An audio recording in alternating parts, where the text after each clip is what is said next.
here day to day. Local control is very important. It's very important. And so it's important to identify the structure. And so this is how it works. The Central Marin Police Authority, the overall governing body of the authority, it is 6 council members. It's 2 council members from each city or town. I have 2 from Corte Madera, 2 from Larkspur, 2 from San Anselmo. That is the governing board. Some important things to note on that board. When it is a major issue of budget, personnel, things that are important where you absolutely need that local control, you need a majority vote for that to pass. But what's unique to really, and people miss this important point, you need a yes vote from each community. So 2 communities couldn't team up on one. It's local control, it's important. And so that governing body is the overall arching body of the police authority. Next, you have a management committee. The management committee consists of the city and town managers from each community. Those 3 are my bosses, because next I'm underneath them. I'm the chief of police, I'm in charge for operations. They delegate a lot of authority to me, but the bottom line is I answer to them and everybody above them.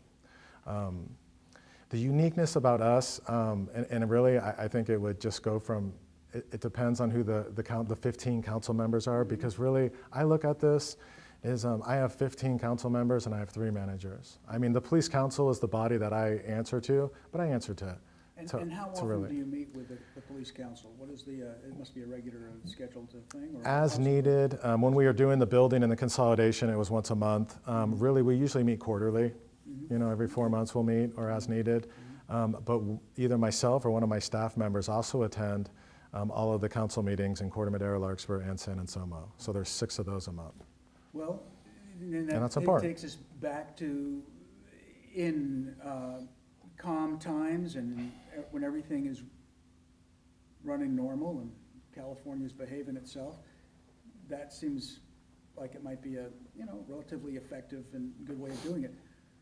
In a case of an emergency, where we're in a small town, you would have a mayor and the police chief who was hired by that town, and right there in that situation there can be a give and take.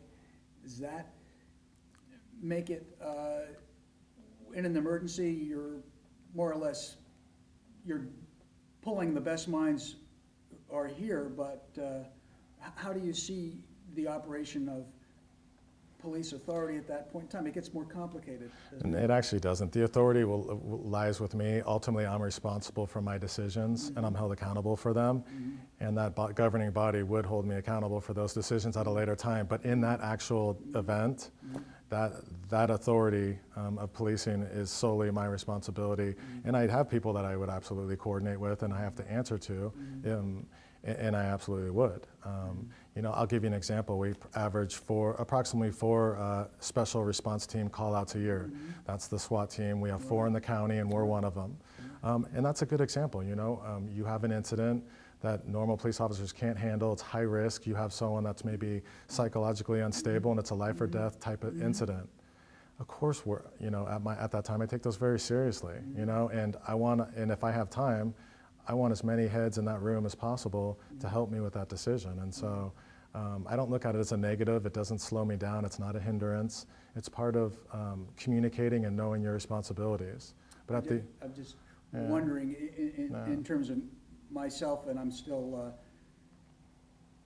I'm more, I somehow picture a local police being more, the ability to be more responsive would be being kept local. If you were in one of these nasty, dramatic SWAT type situations, it would seem that you wouldn't have necessarily easy access to, a one elected official who would say, Chief, I think that we need to slow this down a little bit before we go in there with whatever.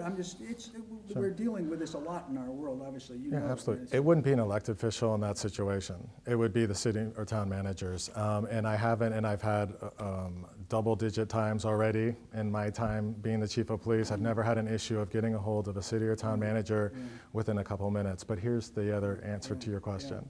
if I can't get a hold of anyone and I'm in a situation like that, that's what they pay me for. Sure. I'm educated. I very rarely will do it, but I'm one of the best at my business, and that's what I'm here for. But mistakes are made. I'm held accountable. It stops with me, and that's why I'm in my position. And regionalizing and doing some of the things we're talking about, it's important because you always want to get better. You know, you don't do this job to be defensive. You do it to be proactive and to win. And that's what this is all about. And it's made me better as a chief to go through this process because it's a challenge.